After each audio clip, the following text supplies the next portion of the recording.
Hello, future company secretaries. Welcome back to my channel. This side is Kajal Tiwari, and I hope you guys are doing well and अपने upcoming CS exams की preparation भी अच्छे से कर रहे हैं. सो ये टाइम पीरियड ऐसा है कि लाइक एग्ज़ाम्स में 1 वीक का टाइम बाकी है एंड इस टाइम पे आई नो बहुत ज़्यादा स्ट्रेस होता है, बहुत टेंशन आप लोग ले रहे होंगे.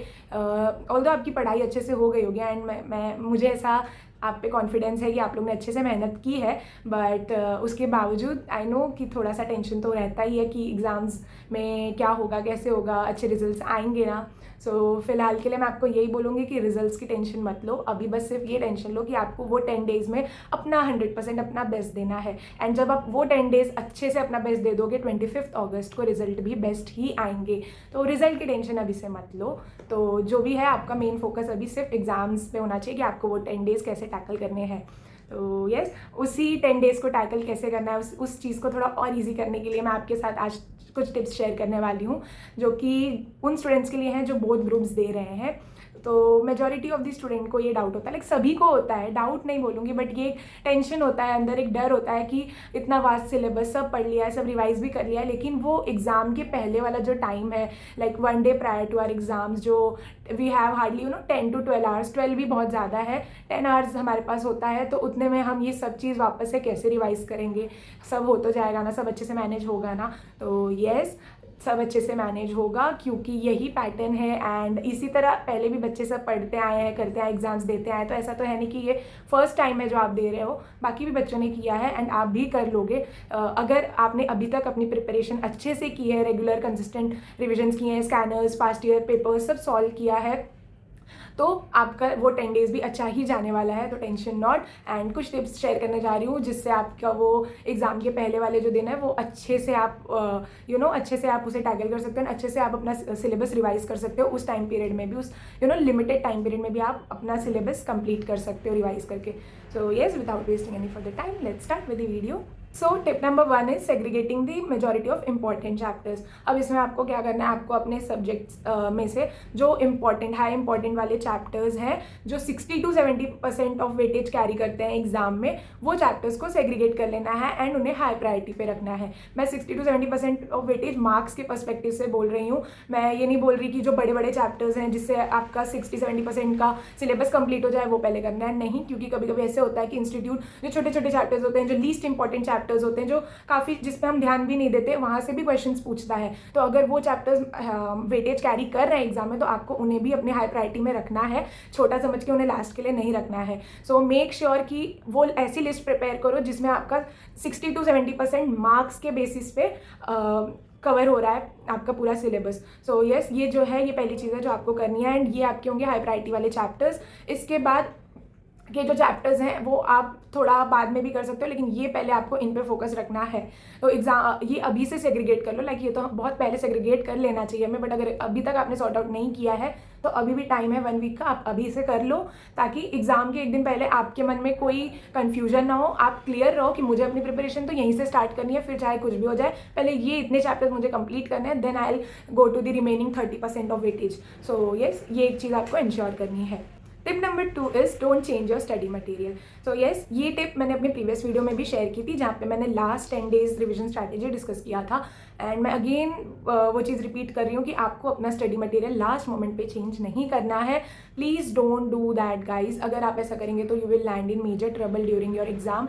आप बहुत ज़्यादा कन्फ्यूज हो जाएंगे. एंड आप ही सोचो ना, जो चीज़ आपने इतने टाइम से पढ़ी है, आप इतने टाइम से एक ही चीज़ अगर पढ़ते आ रहे हो एंड सडनली एग्जाम टाइम पे आपको कोई आके बोलता है कि अरे ये सर का नोट्स पढ़ ले, या सोशल मीडिया पे बहुत कुछ मैंने देखा है, लाइक सोशल मीडिया कभी कभी डिस्ट्रैक्टिंग भी हो जाता है, क्योंकि मैंने ये चीज़ एक्सपीरियंस की है. जब एग्जाम्स देके हम आते हैं तो वैसे ही तुरंत नेक्स्ट पेपर के लिए बहुत सारी चीज़ें सर्कुलेट होने लगती है. कोई फैकल्टी कुछ रिलीज़ करता है, कोई फैकल्टी कुछ, अचानक से वो लोग बहुत सी चीज़ें, नोट्स, अपना समरी नोट्स दे देते हैं, बहुत सा अपना इंपॉर्टेंट क्वेश्चंस की लिस्ट दे देते हैं कि इतना कर लो पास हो जाओगे. नहीं, आपको वो सब चीज़ों पर फोकस नहीं रखना है. आप जो अभी तक जैसे पढ़ते आ रहे थे आपको वैसे ही पढ़ाई करनी है, वैसे ही रिवाइज रिवाइज करना है उस लास्ट के 10 आवर्स में भी। कुछ भी नया आपको नहीं देखना, कुछ भी नया आपको नहीं सोचना है, जो जैसे किया है उसी पैटर्न में सब कंटिन्यू रखना है। एंड यस, इससे आपको मैं बता रही हूँ क्योंकि ये होगा एंड आप भी एक्सपीरियंस करोगे जब आप अपना एग्जाम्स देख के आओगे। नेक्स्ट एग्जाम के लिए आपको बहुत सी चीज़ें मिलेंगी। आपका कोई फ्रेंड बोलेगा कि अरे मेरे सर ने ना मुझे इंपॉर्टेंट क्वेश्चन की लिस्ट दी है, तू ये कर ले, इससे तो तेरा पासिंग आ ही जाएगा। नहीं, ऐसा नहीं है। कुछ क्वेश्चंस करके अगर पासिंग आता तो सब इजीली सीएस बन जाते, बट ऐसा नहीं है। तो आपको पूरा अपने मॉड्यूल को, अपने स्टडी मटेरियल जो अभी तक आपने किया है, जिससे अपना प्रिपरेशन, अपने नोट्स, उनको ही प्रायोरिटी देनी है एंड वही उसी फ्लो में पढ़ते हुए जाना है।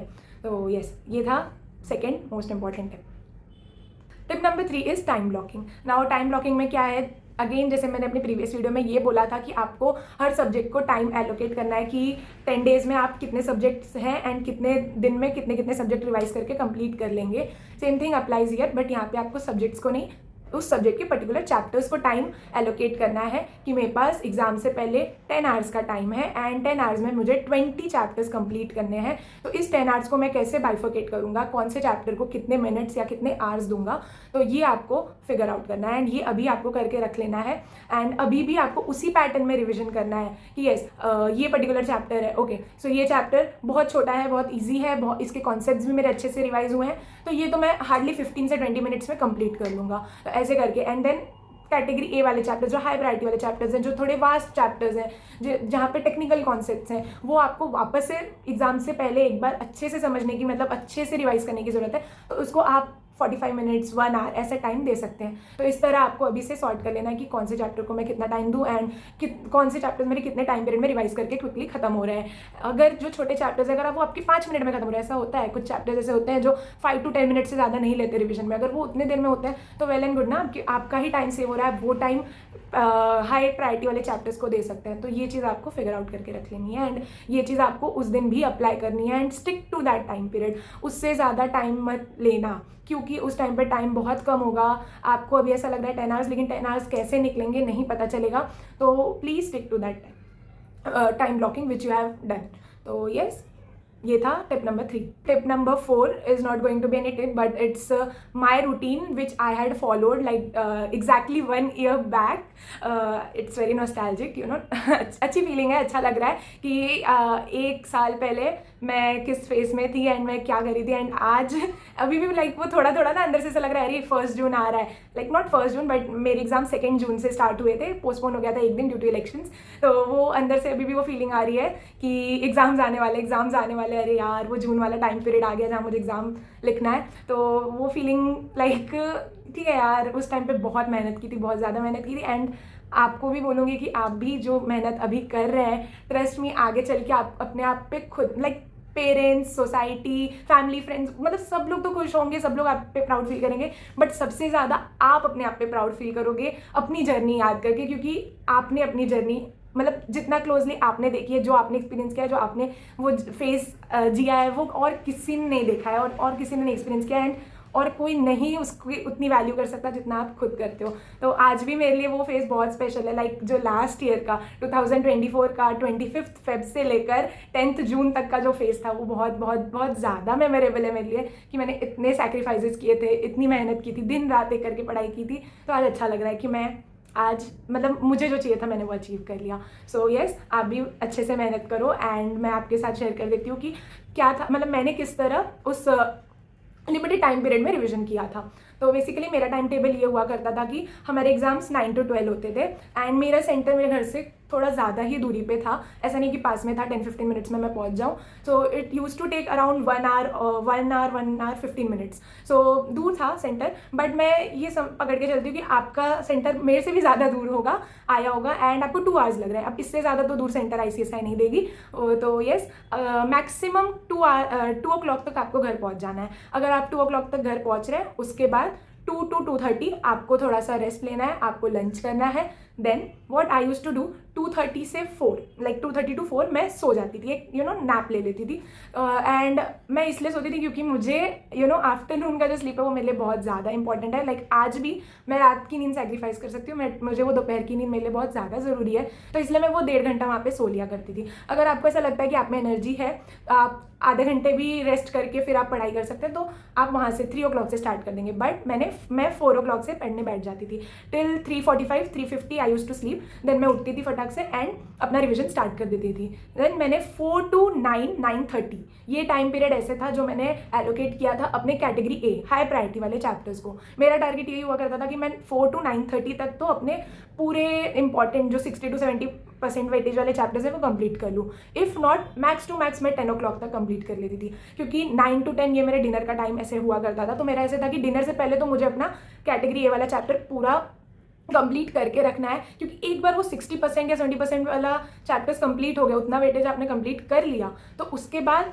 काफ़ी बर्डन कम हो जाता है। एंड ट्रस्ट मी, इसी टाइम पे आपको मेजॉरिटी चैप्टर्स अपने हाई इंपॉर्टेंट वाले कंप्लीट कर लेने हैं, क्योंकि मैं इसका रीज़न ये भी है, बता देती हूँ, क्योंकि उसके बाद क्या होगा ना, वो उसकी सर्टेनिटी थोड़ी कम है। फॉर एग्जाम्पल मैं ये बोलना चाह रही हूँ, जैसे 10 बजे के बाद बहुत लोग को नींद आ भी सकती है, नहीं भी आ सकती, ठीक है। आप अपने आप को बहुत आपने अपने माइंड को ट्रेन किया होगा कि नहीं मैं नहीं सोऊंगा नहीं सोऊंगा नहीं सोऊंगा, लेकिन रात का टाइम पीरियड ऐसा है कि नींद आ जाती है, हमारे हाथ में नहीं होता है। एंड हम एग्जाम दे के आए होते हैं, मेंटल प्रेशर होता है, फिजिकली भी एग्जॉस्ट हुए रहते हैं, तो ऐसा हो सकता है कि हमें नींद आ जाए। तो वो टाइम पीरियड थोड़ा सा रिस्की है कि आप उस टाइम पे रखें कि मैं पूरा पढ़ाई करूंगा, नहीं। तो आप ट्राई करो कि 10 बजे से पहले पहले आपकी कैटेगरी ए वाले पूरे चैप्टर्स कंप्लीट हो जा रहे हैं। उसके बाद गलती से अगर आपकी आँख लग भी गई, आप सो भी गए, तो उतना ज़्यादा लॉस नहीं होगा। तो यस, ये आपको मेन अपना टाइम इसको अपना गोल्डन टाइम पीरियड, जहाँ पे आपको अपना majority of the chapters complete करने हैं कैटेगरी ए वाले, वो होने के बाद डिनर करो। उसके बाद थोड़ा सा 10-15 minutes like half an our में आपको डिनर एंड थोड़ा सा फ्रेशन अप भी होना है, थोड़ा रिलैक्स करो, फैमिली से बात करो, जो भी अच्छा लग रहा है वो कर लो।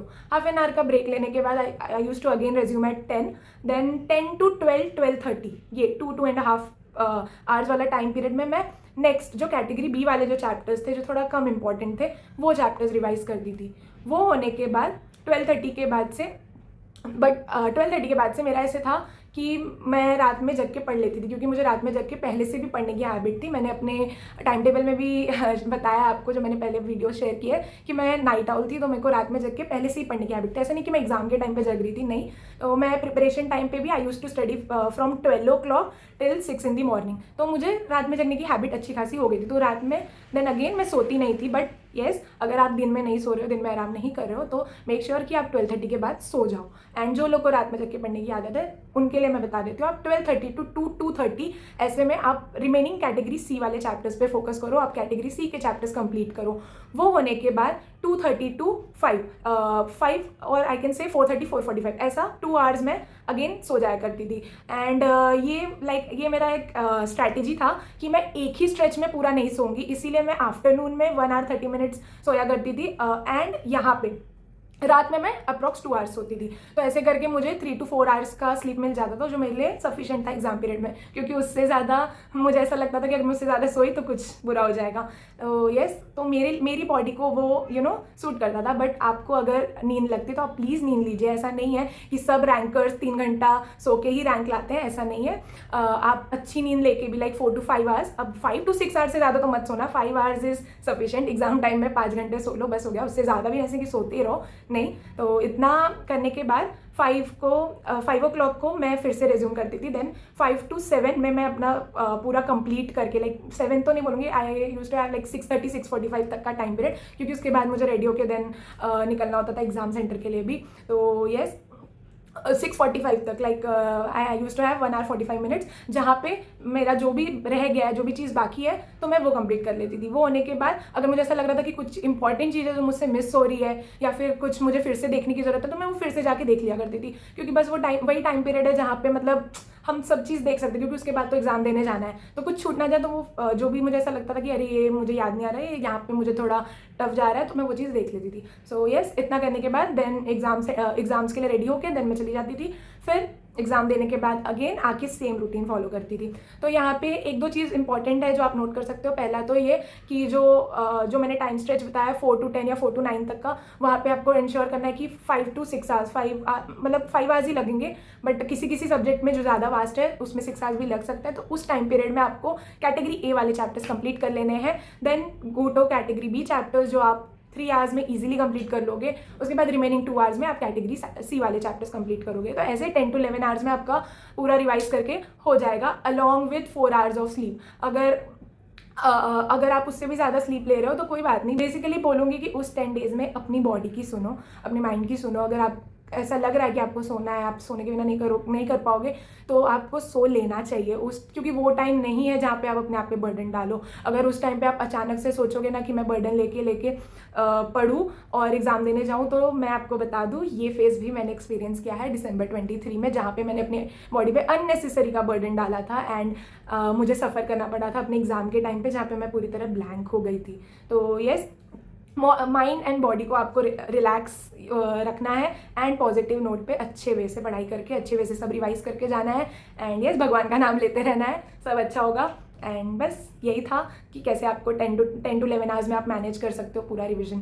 तो यस, आई होप आपको वीडियो हेल्पफुल लगी हो। इसके अलावा आपको कोई भी टिप्स चाहिए या आपको कुछ भी शेयर करना है, लाइक मैं तो ये तक बोलती हूँ, मुझे इंस्टा पे काफ़ी बच्चों के डीएम्स आते हैं एंड मैं उनसे 1 to 1 बातें करती हूँ ताकि उन्हें लो ना फील हो ये टाइम पे, एंड मेरे एंड से जितना भी हेल्प हो सकता है मैं उन्हें करती हूँ। एंड कभी कभी ऐसा होता है ना कि हमें हेल्प की ज़रूरत नहीं होती, हमें ऐसे मतलब हमें सिर्फ चाहिए कि कोई हमारी बातें सुने, समझे एंड बस हमारे साथ रहे। तो मैं वो भी लाइक वो साथ, वो कंपनी देने के लिए एज अ कंपेनियन भी आप लोग के साथ हूँ। आपको जो भी लगे आप please feel free to share it with me and yes, I believe in you guys एंड आप लोग क्लियर कर लोगे exam. So yes, all the best for the preparation guys. अभी भी 1 वीक का टाइम है, 1 वीक में बहुत सी चीज़ें कवर हो सकती हैं, फटाफट से लग जाओ पढ़ाई पे। चलो बाय।